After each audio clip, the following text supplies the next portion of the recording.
दो व्यापारी जंगल से गुजर रहे थे। एक जौहरी था और दूसरा लोहे का व्यापारी। दोनों के पास एक एक गधे थे।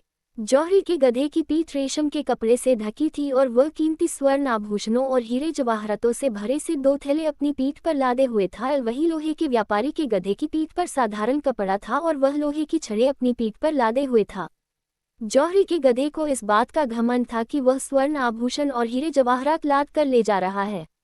वह बार बार अपनी बातों से लोहे के व्यापारी के गधे को नीचा दिखा रहा था। लोहे के व्यापारी के गधे को बहुत बुरा लग रहा था, लेकिन वह चुपचाप जौहरी के गधे की बातें सुन रहा था। अचानक डाकुओं ने उन्हें घेर लिया। डाकुओं को देखते ही दोनों व्यापारी डर के मारे अपने गधों को छोड़कर भाग गए। डाकू गधों की पीठ पर लदे सामान देखने लगे। उन्होंने देखा कि लोहे के व्यापारी के गधे पर लोहे की छड़ लदी हुई है।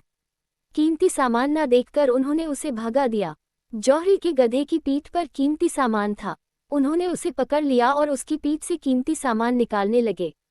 गधा जब भी विरोध करता, वे लाठी से उसकी खूब सुताई करते हैं। घमंडी गधे को उसके घमंड का फल मिल गया था। सीख moral of the arrogant donkey story Hindi. कभी घमंड नहीं करना चाहिए। कभी न कभी घमंडी को नीचा देखना ही पड़ता है। आशा है आपको two donkey story in Hindi पसंद आई होगी।